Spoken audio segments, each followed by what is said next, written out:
I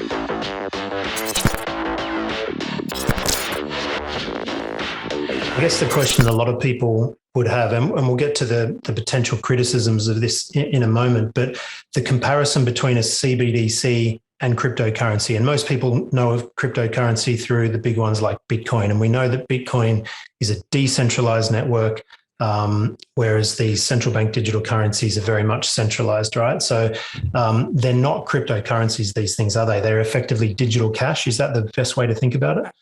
Absolutely. And, so I've got a picture for those who are listening on a podcast. I'll explain the picture, but I have a picture and it's, I think it's relevant. And I use this on Twitter all the time. And the new picture that I have going up here it says respect. All right. And it says CBDCs owe their existence to cryptocurrency. No question about it. Cryptocurrency came first, and those innovators and dreamers did a wonderful job, and they helped us all. No question. End of statement.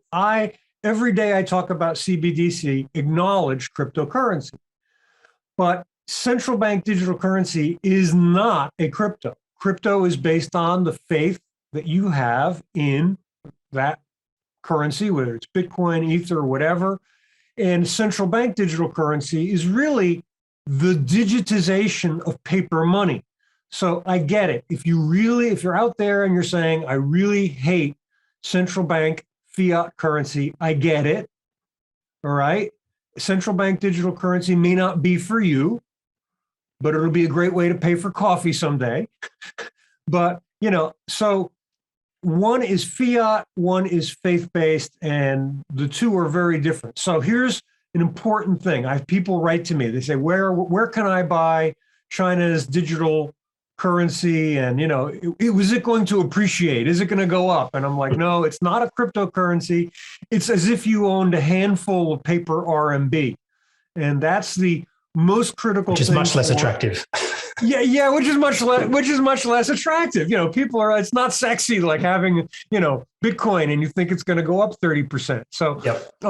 But the key point that I want to make to people who are not liking Bitcoin and crypto is that we owe them a debt of gratitude for what they've done, because they are going to give rise to CBDC, which will help make fiat payment faster, easier, cheaper. The other guys on the crypto side, I get it. You don't like fiat currency. I'm okay with that. I'm not arguing this one way or another with you. But even if you are what people might call a crypto maximalist, there will be some period where we still use fiat. Fiat isn't going away automatically. So if fiat is going to be around for a while, shouldn't we at least try to use it in the most efficient way possible, the cheapest way, so that your coffee shop doesn't have to pay 4% tax, that hidden tax that I talked about before?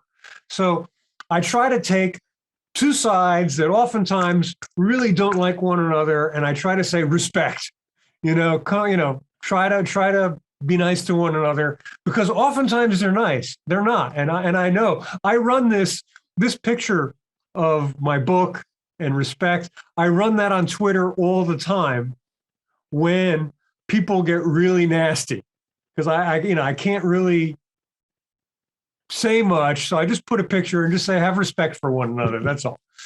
Well, it's a good way to put it. And I think one of the things that we try to, I guess, the bigger picture context for what we talk about a lot is the fact that the traditional financial system is breaking down. And part of that is this old payment system that's going on. And cryptocurrencies obviously happened just after 2008 when we had the major ructions in financial markets. The whole cryptocurrency market is a private market's attempt to create stable money or hard money or sound money or however you want to call it. Whereas I see the way from reading your book, I think central bank digital currencies are also, I wouldn't say revolutionizing, but also forcing change in the traditional financial system, because they are pulling levels of costs out and undoing some of the monopoly that the banks have, right? A more prescient statement about what's going on I have never heard. You win. You win 5 stars. Because really, many people miss this. Look, the first line of Satoshi's white paper is about P2P payment and taking it, disintermediating, to take the intermediaries away that take away fees and permissions for you using your money. And look, I get it's still fiat.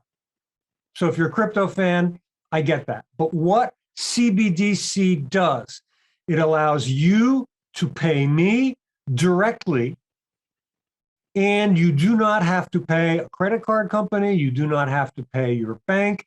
It is free. It is immediate. That's a win for everyone. How much of a risk to the burgeoning DeFi industry do you think CBDCs that take out the middleman, how much of a risk do you think that is? And I can see, let's say 10 years down the track, where Bitcoin will be a store of value, not a means of payment, not a medium of exchange, a store of value. CBDCs are a means of payment.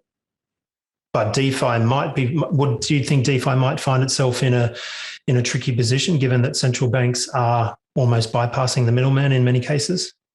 Well, okay. So DeFi specifically, I look forward to a day where I can use DeFi with CBDC. Look, DeFi. And I shouldn't say that DeFi means decentralized finance for those who might not know the words that we're using here. Yeah. Look. Decentralized finance is wonderful. You can build a bank, flat out. I mean, look, basic banking systems, all right, folks? My friends out there, a basic bank takes your money, gives you your money, safe place to store it. That's, you can make that into a computer program in 20 minutes now. That's basic stuff. So DeFi, again, is a great example where I say I'm grateful to the people who designed crypto because we got CBDC out of it. The next step is I'm grateful to the people who do DeFi because someday, okay, we need CBDCs to be in big circulation. This is 10 plus years out. Someday there'll be a licensed DeFi and you'll be able to use CBDC in it, and that will be your bank. And that's a reality. And yep. That's coming. So what does it mean for DeFi now? So let's just say US, EU gets a central bank digital currency tomorrow. All right. Does that mean that DeFi goes out of business? No, not in the least. You're still going to have a digital wallet. And I think for most of us, we can look to our future where we can have a digital wallet with crypto on it, with central bank digital currency, and probably with stable coins. And how you pay will depend on what you want to do with it. But that sort of fluidity is a future that I think we can look forward to, except in certain countries like China that bans Bitcoin. That's their thing. Talk about that later. But that's a real future. Now, will it take away business from DeFi? And the answer is perhaps some. 2 caveats. One, I don't think that is DeFi's biggest threat. I think DeFi's biggest threat comes from regulators who are terrified of high interest rates and excessive leverage, and they will say that DeFi is a threat to the economy and threat to our citizens, and therefore we have to act on it. So I think that there's going to be a lot of change. I think DeFi is going to change a lot in the coming years, and I think it will change. CBDCs were out there, and I think they're going to converge. Does that kind of make sense? Absolutely, that makes sense. And I would just add that if only regulators were as concerned about excessive leverage in the traditional financial system, we perhaps wouldn't be in this situation. You just said before. Look, I worked in structured credit and structured products when I was a banker, and I'm proud to say I never touched a subprime-based product, mortgage-backed security, which was a big thing in my business in those days, in pre-2008. And I agree that the leverage shown by heavily regulated banks is a real problem. That was a fundamental embarrassment to the regulatory community and to the banking system. No doubt about it. And I was there. I worked in the business. I'm not proud of what my generation of bankers did, and nobody should be.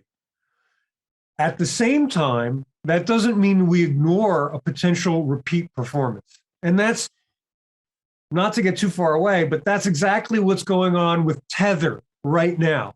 Yep. Tether says we're a stable coin. We're one-to-one with the dollar. The regulators are saying, prove it. Tether can't prove it. In fact, it turns out it's about 74 cents to the dollar. And, I don't argue that the regulators did a bang-up job of screwing stuff up in 2008, yep. But that doesn't mean that they should take a blind eye to a perceived problem that they have going forward. And the perceived problems with, say, a stable coin like Tether, which doesn't have the money, or a highly leveraged DeFi platform, those shouldn't be ignored. You can't excuse bad behavior today with past bad behavior. Well, it was okay when it was the banks. No, it's not okay when it's anybody. I agree. And just a comment you made before, why do you think China banned Bitcoin? Yeah, it's really, look, there's sort of two memes that I'm going to take on with that. And the first one is, there is one that you're going to hear very, very frequently. And it goes like this. And it says, well, China banned Bitcoin because they want a central bank digital currency. Okay, I live in China.